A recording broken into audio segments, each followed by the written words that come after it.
العمر 40 سنة. أم ل6 طفل. 3 منهم اتوفوا، والآن يعني عندي 3 طفل وتم قتل طفل في طريق.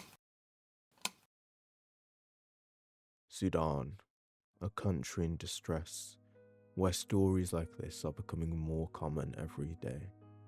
Tens of millions of people have been displaced, cities have been destroyed, and ethnic cleansing is unfolding before the world's eyes.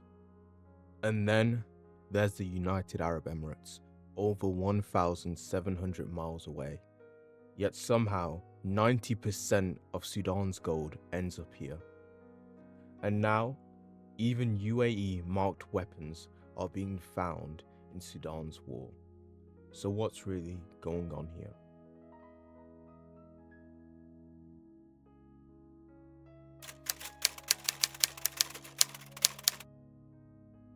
October 2019, it was the beginning of the end for Omar al-Bashir. 30 years earlier, in 1989, he had seized power in Sudan through a military coup, bypassing any forms of democracy. During his brutal 3-decade rule, Bashir accumulated arrest warrants from the International Criminal Court, charging him with crimes against humanity and genocide.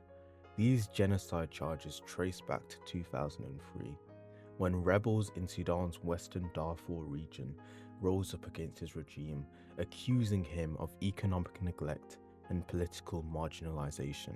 In response, Bashir unleashed Arab militias, backed by the Sudanese army, to crush the uprisings. Those militias carried out mass killings of civilians from the Fur, Masali, and Zagwa ethnic groups, burning villages, destroying food and water supplies, and driving millions from their homes. By 2019, decades of corruption, economic collapse, and repression had finally pushed Sudan to the breaking point. The country was drowning in debt, inflation was soaring, and the price of bread had tripled almost overnight. What started as small protests over food and fuel prices in December 2018 quickly spread across the country, turning into a nationwide movement demanding one thing: the end of Omar al-Bashir's 30-year rule. For months, protesters filled the streets of Khartoum and Omdurman, facing tear gas and bullets, but even Bashir's own generals began to sense that his time was over. In April 2019, after months of mass demonstrations, the Sudanese military removed Bashir from power and placed him under arrest, ending one dictatorship, but setting the stage for an even bloodier struggle that would soon follow. When Bashir fell, Sudan finally seemed to have a chance at democracy. But the question was, who would rule next? The army, led by General Burhan, took control, alongside a powerful paramilitary group, the Rapid Support Forces, known as the RSF, led by General Dagalo. Both claimed to be protectors of the revolution. And to understand this new conflict, you have to understand the two men who have just taken control.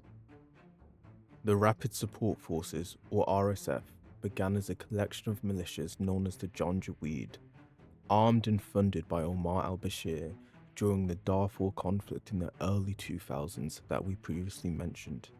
Their mission back then was simple and brutal: crushing the rebel groups in Darfur, no matter the cost. Led by General Dagalo, known as Hemedi, the RSF became infamous for its violence, mass killings, and atrocities. Hemedi was smart. He used his loyalty to Bashir to climb the ranks, gaining control over Sudan's gold mines, foreign mercenary contracts, and eventually his own private army. Hemedi didn't stop at Sudan. Under Bashir, the RSF was sent to fight abroad, most notably in Yemen, where Sudan joined the Saudi-led coalition backed by the UAE. Thousands of RSF fighters were deployed as ground troops, a move that earned Hemedi millions of dollars in payments from the Gulf states.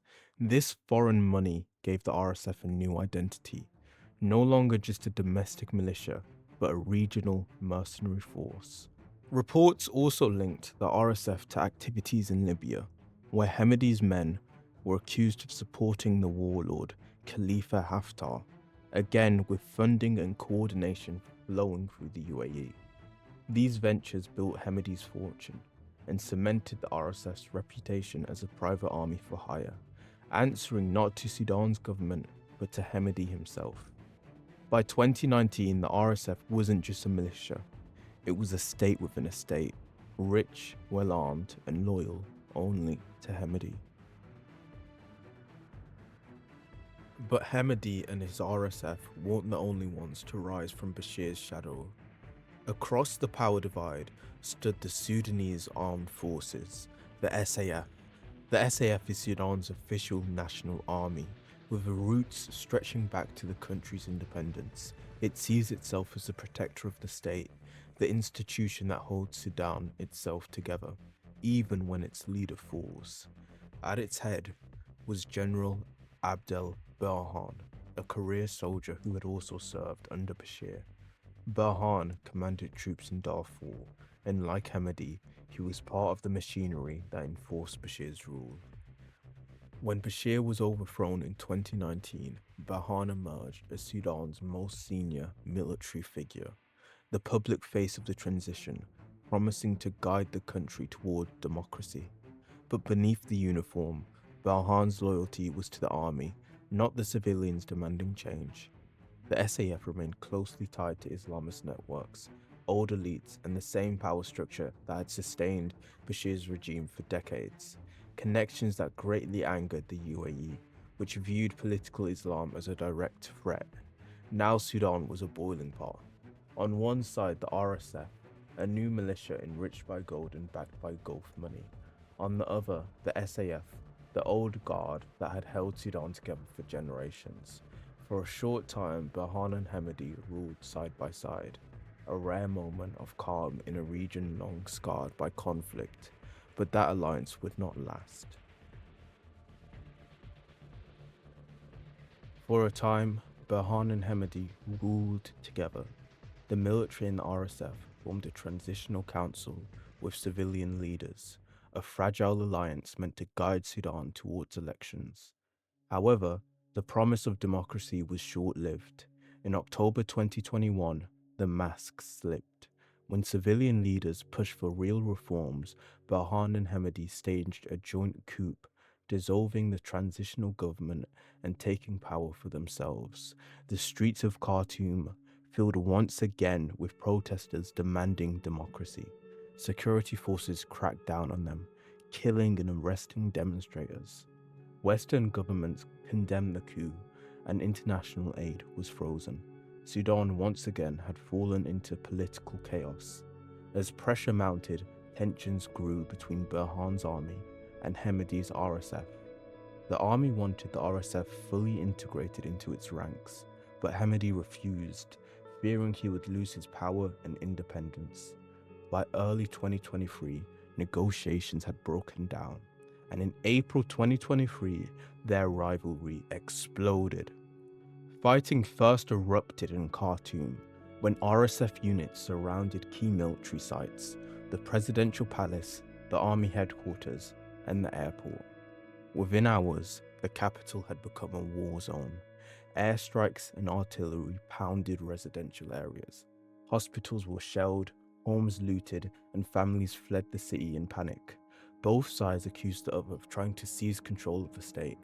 Burhan's army used fighter jets and tanks, while Hemedi's RSF controlled the streets with pickup trucks and anti-aircraft guns.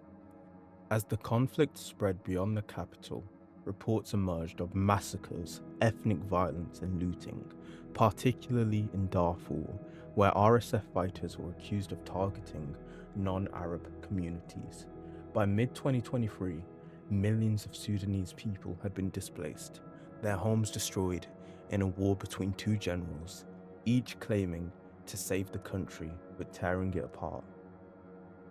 While Sudan's war plunged the country into chaos, one question kept resurfacing. Why is the UAE, a nation 1,700 miles away, receiving nearly 90% of Sudan's gold?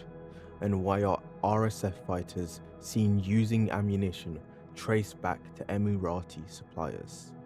To understand this, we need to look at what Sudan offers the UAE.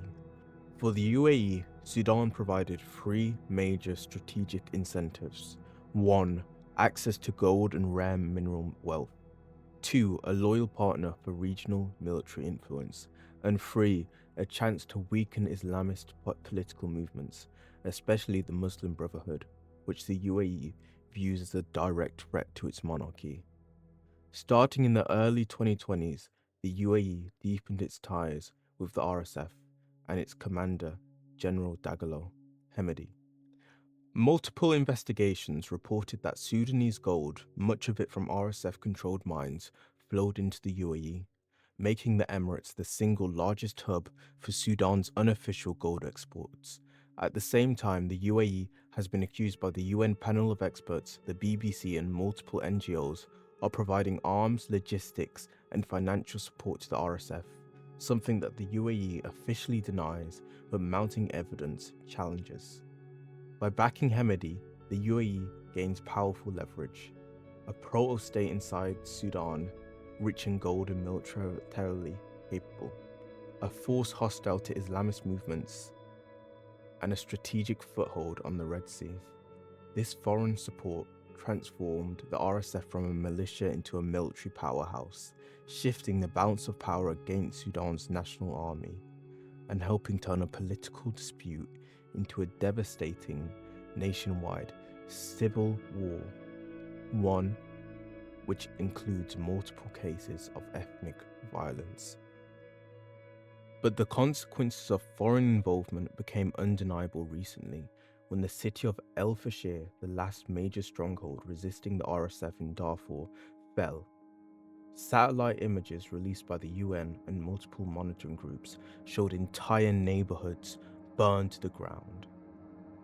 Survivors described the scenes of horror. RSF fighters swept through the city, burning homes, targeting non-Arab communities and killing anyone who tried to flee. Human rights organizations all pointed to the same disturbing pattern. The RSF carried out systematic ethnic killings, the same type of atrocities they committed in Darfur 20 years earlier. And according to UN reports and multiple weapon tracking investigations, many of the weapons used, the ammunitions and vehicles, matched shipments that had passed through the UAE. Whether intentionally or through proxy networks, foreign arms helped to enable one of the worst massacres of recent history. And those foreign arms have the United Arab Emirates marked on them. And now, having recapped all historic events to lead us up to the modern day, we can say that more than 10 million Sudanese people have been displaced, the largest displacement crisis currently on Earth. Entire cities such as Khartoum have been reduced to ashes.